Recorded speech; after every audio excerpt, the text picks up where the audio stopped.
Un remake. Hein?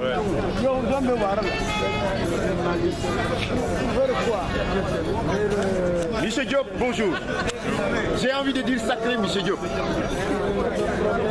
De nouveau, le PDS, les associations qui affiliées sont en train de défiler, en train de manifester cette fois-ci à Trocadéro, la célèbre place Trocadéro, pour l'affaire Karim.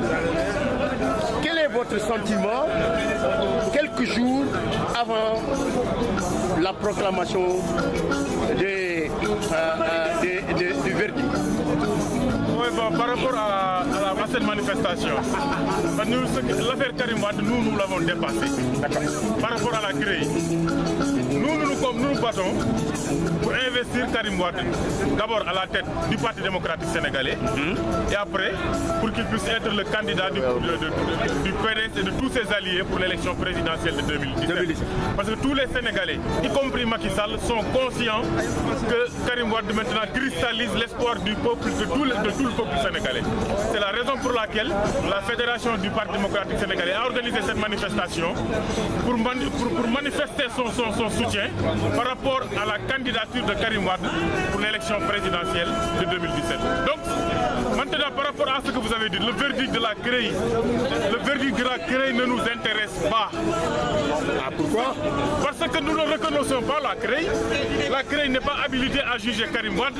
La CREI, c'est une juridiction spéciale qui n'existe qu'au Sénégal, qui est devenu depuis 2012 un pays spécial, dirigé par un président spécial, Macky Sall, qui est là que pour ses propres intérêts et l'intérêt de sa famille. Donc Karim Wade sera libéré le 23 mars, sinon le Sénégal sera ingouvernable ce jour-là. Mais dites-moi, par rapport à la CREI, parlons-nous. Baudin avait dit qu'il avait supprimé la CREI en 1980. En novembre passé, on a fait la réforme de l'architecture judiciaire du Sénégal et ils ont dit que la CREI n'existe pas dans l'architecture actuelle judiciaire du Sénégal. Et ils ont dit dans ces dispositions que tout ce qui existait avant n'existe pas et actuellement la CREI n'est pas dans l'architecture judiciaire du Sénégal. Qu'est-ce que vous pouvez penser? Mais c'est cette CREI-là qui va donner... C'est le ministre de la Justice d'alors qui avait conduit cette réforme. Ouais. Qui a dit devant la télé et devant tous les Sénégalais que la CREI n'existe plus. Et effectivement, la dernière réforme votée par l'Assemblée nationale efface la CREI de l'architecture juridique. Ils ont voulu le faire en catimini. Mais pourquoi ils se cachent? Parce qu'ils aussi ils traînent des casseroles. De toute façon, comme je l'ai dit, moi la CREI, en tout cas la fédération, la CREI ne nous intéresse pas. Une cour qui ne respecte pas les principes fondamentaux des droits de l'homme, c'est pas vraiment une cour qui est digne d'exister dans un pays comme le Sénégal, qui jadis était la démocratie et la vitrine de la démocratie en Afrique. Macky Sall est en train de transformer notre pays en un vaste champ vraiment de destruction de ces principes qui faisaient que le Sénégal était reconnu comme la terre des droits de l'homme. Si vous étiez à la place des magistrats qui doivent délibérer, ouais. Qu'est-ce que vous devez faire? Mais ce n'est pas des magistrats qui délibèrent à la CREI. Non, je vous avais dit que c'est des mercenaires. Mais je vous avais dit que c'est des mercenaires. Macky Sall, je vous avais dit que Macky Sall avait lancé un appel d'offres. Les vrais magistrats, quand ils sont entrés en possession du dossier de Karim Wade, ils ont su que c'est un dossier qui est fondamentalement politique. Et vu que c'est de vrais magistrats, ils ont dit non à Macky Sall. Et Macky Sall a appelé un mercenaire, deux mercenaires. C'était trois. Le premier, c'était Aliou Ndao. Ouais. Quand il a empoché ses milliards, il a su que maintenant ce procès-là ne mène à nulle part. Il a dit à Macky Sall, attention, il y a des trucs que vraiment je ne pourrais plus faire. Macky Sall l'a dégommé. On a appelé un magistrat qui était à 6 jours de la retraite, une semaine. Le nouveau procureur de la CREI était à une semaine de la retraite. Macky Sall l'a appelé pour lui dire que tu as fait plus de 30 ans de magistrature. Ben viens, je te donne des milliards, tu me fais le sale boulot. Et il a accepté. Maintenant, Henri Gré Diop, bon, c'est lui qui a accepté le marché de gré à gré et on lui a filé les milliards. Donc ce n'est pas des magistrats, c'est des mercenaires qui vont se prononcer lundi. Mais nous nous allons écouter un verdict de magistrat, mais pas de mercenaires. Parce que la justice de notre pays, ce n'est pas du business. Un ambassadeur. Un ambassadeur. L'ambassadeur de France, pas n'importe lequel des pays, qui se prononce sur un sujet interne. Le Sénégal étant indépendant depuis 55 ans. Qu'est-ce que vous en dites? C'est pas un ambassadeur, c'est un militant de l'APR que François Hollande a envoyé au Sénégal pour occuper l'ambassade du Sénégal. Mais ce n'est pas un ambassadeur. Parce qu'à l'entendre parler l'autre jour, moi j'avais l'impression que c'était Oumar Youm, le porte-parole du gouvernement sénégalais qui parlait. Il ne faisait que le bilan de Macky Sall. Mais comment un ambassadeur sérieux? Parce que la convention la convention des Nations Unies qui stipule que l'ambassadeur est strictement régi par la neutralité. Ah, puis je l'ai dit ce matin, dire que oui, les Sénégalais ont mal compris mes propos. Mais nous prenons pour des imbéciles, nous qui avons fait nos études ici en France. Il pense qu'il comprend mieux le français que nous. En plus, il dit que oui, ce que j'ai dit, c'est ce que pratiquement tous les Sénégalais pensent. Même si tous les Sénégalais le pensent, lui, c'est pas un Sénégalais. Un ambassadeur, il s'afferme sa gueule. Ne pensez-vous pas que ce devoir de réserve qu'il a violé, ne pensez-vous pas que ça peut être interprété comme une permission de condamnation pour Karim Wade? Mais c'est clair. Mais je vais vous dire pourquoi la France ne peut pas tolérer à Karim Wade ce qui s'est passé durant le règne de son père. C'est quoi?